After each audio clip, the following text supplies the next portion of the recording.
सभापति महोदय, सबसे पहले तो मैं आपको बधाई दूंगा कि सभापति पैनल के अंदर आज आप यहाँ विराजे और मुझे बोलने का आपने समय दिया। बहुत बहुत बधाई अप्पा बारने साहब को। सदन में आज 2023-24 के अनुदान की अनुपूरक मांगों में वर्ष 2021 के लिए अतिरिक्त अनुदान की मांगों पर चर्चा हो रही है। सभापति महोदय, इस अनुदान मांगों के माध्यम से 1,29,000 करोड़ रुपये से अधिक के सकल अतिरिक्त व्यय को अधिकृत करने की मंजूरी सदन के माध्यम से मांग की गई है। इस चर्चा को लेकर जब मैं समाचार पत्रों में डिजिटल एडिशन को देख रहा था, उसमें बात सामने आई कि संसद में प्रस्तुत दस्तावेज के अनुसार प्रस्ताव में 58,378.21 करोड़ रुपए का कुल नकदी व्यय शामिल है। अतिरिक्त व्यय में खाद सब्सिडी पर 13,351 करोड़ रुपए का खर्च भी शामिल है। सौज महोदय, चूंकि खाद की सब्सिडी की बात आई तो हम राजस्थान चाहते हैं। डीएपी यूरिया को लेके बहुत बार खाद की कमी भी आ जाती है, हम ये बात भी करते हैं, प्रयास सरकार का रहता है, लेकिन फिर भी आए दिन खाद की जितनी सब्सिडी मिल रही थी सब्सिडी में नहीं मिल रही है। किसानों पर लाठीचार्ज की घटनाएं होती है, किसानों पर मुकदमे दर्ज होते हैं। तो मेरी मांग रहेगी कि हर साल उर्वरकों की किल्लत से किसानों को जो समस्याओं का सामना करना पड़ रहा है, मांग के क्रम में आपूर्ति समय पर आप लोग निर्धारित करें ताकि खाद की किल्लत किसानों के सामने और अतिरिक्त सब्सिडी किसानों को मिले। दूसरा मेरा सिंचाई और पेयजल का है। मैं जिस स्टेट राजस्थान चाहता हूँ, पंजाब राज्य से राजस्थान की नहरों में सिंचाई का पूरा पानी नहीं मिला। आए दिन आंदोलन राजस्थान के अंदर होते हैं, कई बार किसानों ने सीने पे गोलियां भी खाई और अपने हक और अधिकार के लिए लड़ाई राजस्थान के किसान लड़ रहे हैं। सौदी महोदय, ये रसायन युक्त पानी पीने का पानी है, वो भी पंजाब से राजस्थान के करीब 12-13 जिलों के अंदर आ रहा है और एक ट्रेन चलती है वहां से। उस ट्रेन का नाम है कैंसर ट्रेन, जहाँ ज्यादातर कैंसर के मरीज आते हैं। वो रासायनिक जो उर्वरक रासायनिक लुधियाना की फैक्ट्रियों का गंदा पानी जाता है इंदिरा गांधी नहर के अंदर, वो पीने का पानी राजस्थान के कई जिलों में जाता है। तो इसके लिए सरकार प्रयास, क्योंकि हम चाहते हैं कि ऐसा प्रयास करें कि उस ढंग से साफ सुथरा पानी राजस्थान के प्रत्येक इलाके के अंदर आए। ये हमारी बड़ी डिमांड है। राजस्थान राज्य के जल विवादों की तरफ भी आकर्षित करना चाहूंगा। वर्ष 1981 में रावी व्यास नदियों के जल बंटवारे समझौते के अनुरूप आज भी राजस्थान को उसके हिस्से का पानी नहीं मिल रहा है। 41 वर्षों से ये बात राज्य सरकारों और केंद्र में रही सरकारों की कमजोर इच्छा शक्ति के कारण लंबित है। सभापति महोदय, यमुना बेसिन राज्य से हुए समझौते के अनुरूप भी राजस्थान को उसके हिस्से का पानी नहीं दिया जा रहा और पूर्वी राजस्थान के 13 जिले जिनमें पेयजल और सिंचाई से संबंधित अत्यंत महत्वपूर्ण ERCP परियोजना को राष्ट्रीय परियोजना घोषित करने की मांग लंबे समय चली आ रही थी। प्रधानमंत्री जब राजस्थान के चुनाव के अंदर गए, उससे पहले भी गए, तब उन्होंने कहा था कि हम जल्दी ERCP को राष्ट्रीय परियोजना घोषित करेंगे सिंचाई और पीने के पानी की। क्योंकि मध्य प्रदेश सरकार को उस समय हवाला दिया, तो मध्य प्रदेश में बीजेपी की सरकार है, राजस्थान में बन गई, दिल्ली में सरकार है, तो ERCP का तोहफा बिना राजनीतिक भेदभाव के आपको राजस्थान के 13 जिलों को देना चाहिए, जो एक संजीवनी साबित होगी राजस्थान के उन 13 जिलों में जब भारतीय जनता पार्टी को सबसे ज्यादा वोट विधानसभा के अंदर मिले और लोकसभा के अंदर भी 25 सीटें राजस्थान ने चुन के NDA गठबंधन को दी थी। सरकार को मैं ये कहना चाहता हूं कि शासन के नीतिगत निर्णय का लाभ वास्तव में समाज के अंतिम छोर पर बैठे व्यक्ति को मिल रहा है नहीं, क्योंकि सत्ता पक्ष में बैठे लोगों को ऐसा लगता है कि केवल भाषण में ही बड़ी बातें करने से देश का भला हो जाएगा। किसान, गरीब, मजदूर, रेहड़ी चलाने वाले लोगों के हितों का संरक्षण नहीं हो रहा।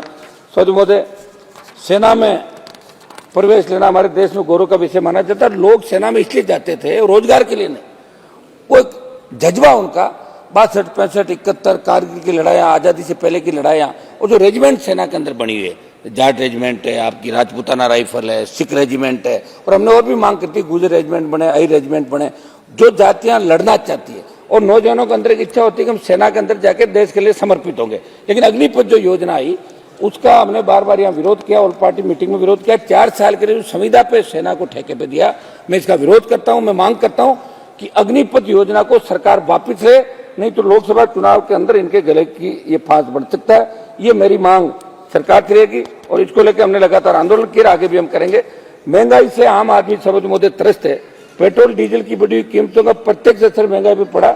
NDA की सरकार 2014 के अंदर जब बनी थी, तब ऑयल की कीमतों को देखकर अब तक के सफर पर नजर डालना स्पष्ट हो जाएगा कि सरकार पेट्रोल डीजल की बढ़ी हुई कीमतों को नियंत्रित नहीं कर पा रही है।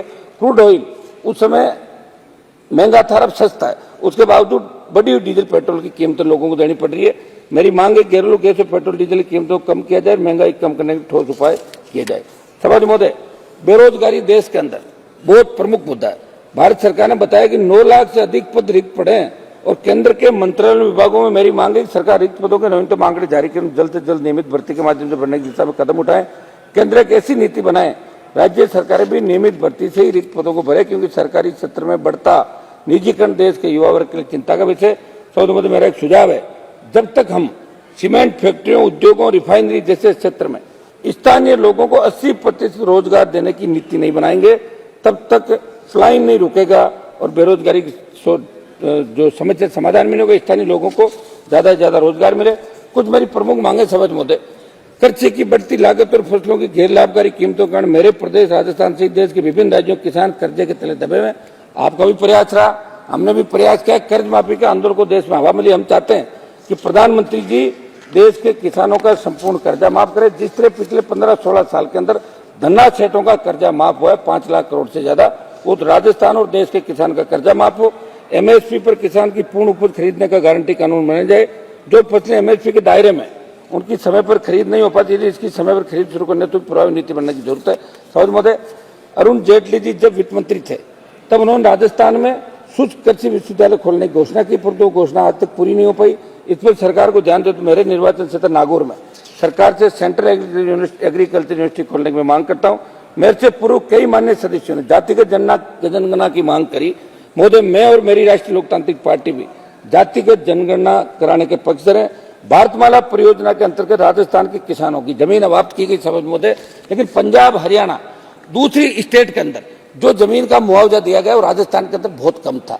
जब हम गडकरी जी से, मैंने 1 मिनट समाप्त करूंगा, गडकरी जी से हम इस मामले के अंदर मिले, उन्होंने कहा कि राजस्थान की सरकार नहीं कर रही है। अब तो राजस्थान में भी आपकी सरकार है, दिल्ली में आपकी सरकार है, आप उन किसानों को जिनकी जमीन आपने अवाप्त की, बेघर हो गए, उनकी सस्ती कीमत में उनको दुगनी तिगनी रेट से पंजाब हरियाणा की तर्ज पे 1 मिनट उनको मुआवजा आप राजस्थान के किसानों को भारतमाला की जो जमीन हुई है उसके अंदर दें। केंद्रीय सशस्त्र पुलिस बलों से सभी केंद्रीय कर्मियों को ओल्ड पेंशन योजना लागू करने का कदम उठाए जाए। मेरे संसदीय क्षेत्र नागौर में बोई जाने वाली विश्वविख्यात पान मेथी को मसाला कमोडिटी में शामिल करते हुए जीआई टैग दिया जाए। राजस्थान के जोधपुर, बीकानेर, किशनगढ़ तथा उदयपुर व जयपुर हवाई अड्डे घरेलू उड़ानों की संख्या बढ़ाई जाए। समझ मतलब 1 मिनट इम्तियाज जलील, एक मिनट लास्ट, अंत में 1 मिनट सर, एक मिनट आप बैठे 1 मिनट तो दो मेरे। अंत में मैं कहना चाहूंगा कि जब तक हम नीति निर्माण में किसानों, गरीबों और मजदूरों को नहीं शामिल करेंगे तब तक देश में सही मायनों में अमृतकाल नहीं हो पाएगा। समझ महोदय, जलील जी 1 मिनट समाप्त कर रहा हूँ सर, एक लास्ट पैराग्राफ हो गया ना। देखिए, किसान आंदोलन के समय सरकार ने किसानों के साथ जो समझौता उसके अंदर ही बात करी थी जलील जी, किसानों की सारी मांगे मानी जाएगी। दुर्भाग्य से आज तक उस बात में मांग रहेगी कि किसानों की सारी मांगे मान के उस समझौते की क्रियान्वित सरकार करे।